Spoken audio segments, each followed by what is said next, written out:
देखिए, अब criminal conspiracy का चार्ज बनाएंगे हम, और क्रिमिनल कॉन्स्पिरेसी के चार्ज बनाने से पहले हमें एक चीज का पता होना अति आवश्यक है कि जब आप आपराधिक षड्यंत्र का आरोप लगा रहे हैं, क्रिमिनल कॉन्स्पिरेसी का चार्ज बना रहे हैं, तो उसमें अपराध का होना आवश्यक नहीं है। मतलब जिस भी अभियुक्त पर आप आरोप लगा रहे हैं क्रिमिनल कॉन्स्पिरेसी, तो इसका मतलब अपराध गठित नहीं हुआ है उस अभियुक्त द्वारा जिस पर हम 120B लगा रहे हैं, ठीक है। और 34 में अपराध का होना अति आवश्यक। तो इसलिए कई बार इंटरव्यूज में भी पूछा जाता है कि जहां जिस अभियुक्त पर आपने 34 लगा दिया है, क्या उस पर 120B का चार्ज लग सकता है? तो उसका स्पष्ट रूप से जवाब है नहीं, क्योंकि 34 यदि आप आरोप लगा रहे हो तो हम उसको गिल्टी एज एन ऑफेंडर ही कर रहे हैं। क्या कर रहे हैं? एज एन ऑफेंडर ही कर रहे हैं। और जब हम 120B लगा रहे हैं तो हम उसमें काइंड ऑफ अबेटमेंट जैसी स्थिति में ला रहे हैं। मतलब आपने अपराध तो नहीं किया है, बट आप उस अपराध के षड्यंत्र में सम्मिलित थे, ठीक है। जैसे एक उदाहरण बतौर में समझाने का प्रयास करूंगा आपको, ठीक है, और उम्मीद है आपको समझ भी आएगा। देखिए कैसे, मान लीजिए 3 दोस्त हैं, राम, श्याम और बबलू। कौन? राम, श्याम और बबलू। इन्होंने किसी दिन, मान लीजिए 20 जनवरी को बबलू के घर पे किसने? राम, श्याम और बबलू ने बैठ के एक प्लान बनाया है कि जो उनका टीचर है, मैथ्स का जो टीचर है, वो उन्हें बहुत ज्यादा परेशान करता है, और जो कि वाइवा लेने के लिए कहाँ गए हुए हैं? अलवर गए हुए हैं, और वो रात को 10 बजे अलवर से जयपुर रेलवे स्टेशन आएंगे। तो तीनों ने प्लान क्या किया कि हम रात को 10 बजे रेलवे स्टेशन पे जाएंगे और सर की वहां जाके तलवार से हत्या कर देंगे। पर क्या हुआ, जब वो रेलवे स्टेशन पहुंचने से पहले, मान लीजिए एक सर्किल था, डी सर्किल उसको नाम दे देते हैं, ठीक है, वहां पर नाइट पेट्रोलिंग के दौरान, किसमें? रात्रि गश्त के दौरान पुलिस ने क्या किया?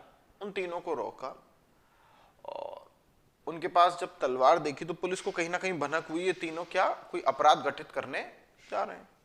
जब पुलिस ने उनसे सख्ती से पूछताछ की तो उन्होंने अपना प्लान बताया कि सर हमारा क्या था प्लान, हमारे जो सर थे उनकी हत्या करने का हमारा प्लान था।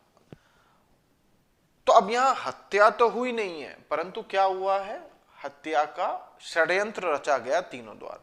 तो इसमें तीनों ने क्या अपराध किया है? 120B का अपराध किया है, ठीक है। ए बी राम, श्याम और बबलू ने, ठीक।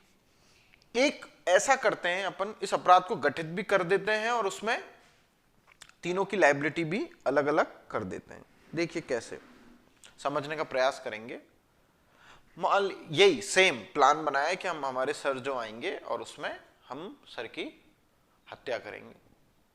तो उसमें यह प्लान था, ए तो तलवार से मारेगा, है ना, ए से मतलब मेरा राम जो, वो तो सर को तलवार से मारेगा। बबलू क्या करेगा? बबलू सर का हाथ पकड़ेगा यदि सर बचाव करते हैं तो। और श्याम का क्या था? श्याम का ये था कि यदि कहीं पुलिस आ रही होगी, तो वो डी सर्किल पे रुक गया था और उसने क्या प्रोग्राम बनाया कि सर जैसे ही आएंगे तो मैं क्या करूंगा, पुलिस सर आएंगे तो मैं पुलिस की सूचना देता रहूंगा। तो अब यहां लायबिलिटी तय करने के लिए हम और थोड़ा आगे बढ़ते हैं। उसमें क्या हुआ, जब वो वाकई में जा रहे थे, कौन? राम और बबलू। श्याम तो पुलिस की सूचना दे रहा था लगातार राम को फोन पे। जैसे ही बबलू और राम का निकलने का हुआ तो बबलू की मदर की तबीयत बहुत ज्यादा खराब हो गई। बबलू ने क्या बोला, यार मैं तो आ नहीं पाऊंगा, तुम लोग चले जाओ। तो यहां हत्या भी हुई राम के द्वारा, तो राम तो लायबल हुआ 302 में।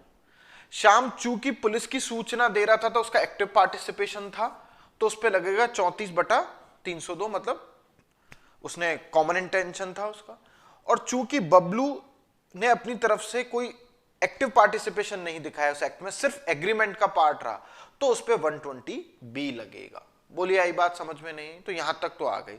तो मैंने पहले ही कहा था मैं मेन कंटेंट बताऊंगा, देखते हैं वो कैसे होगा। That you on 3rd April 2020 at accused Ram's house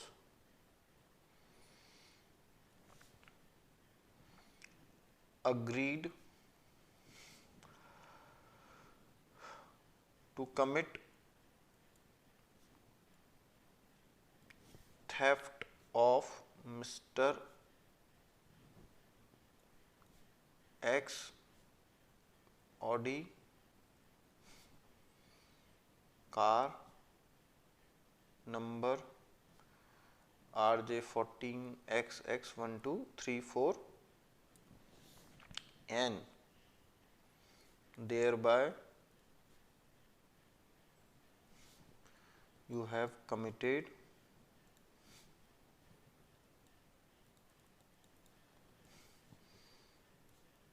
an offense of criminal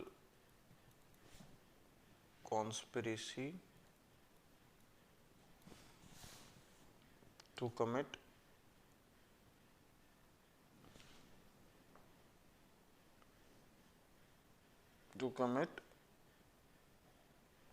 theft, punishable under section 120B IPC 1860 and within the cognizance of this court. फिर वही सेम कंटेंट हमें एज इट इज लिखना है। तो मेरे ख्याल से आपको क्रिमिनल कॉन्स्पिरेसी का भी आरोप समझ में आ गया होगा। मेरी तरफ से चार्ज का चैप्टर कंप्लीट हो चुका है। इसके बाद हम जजमेंट राइटिंग पर मूव करेंगे। Thank you.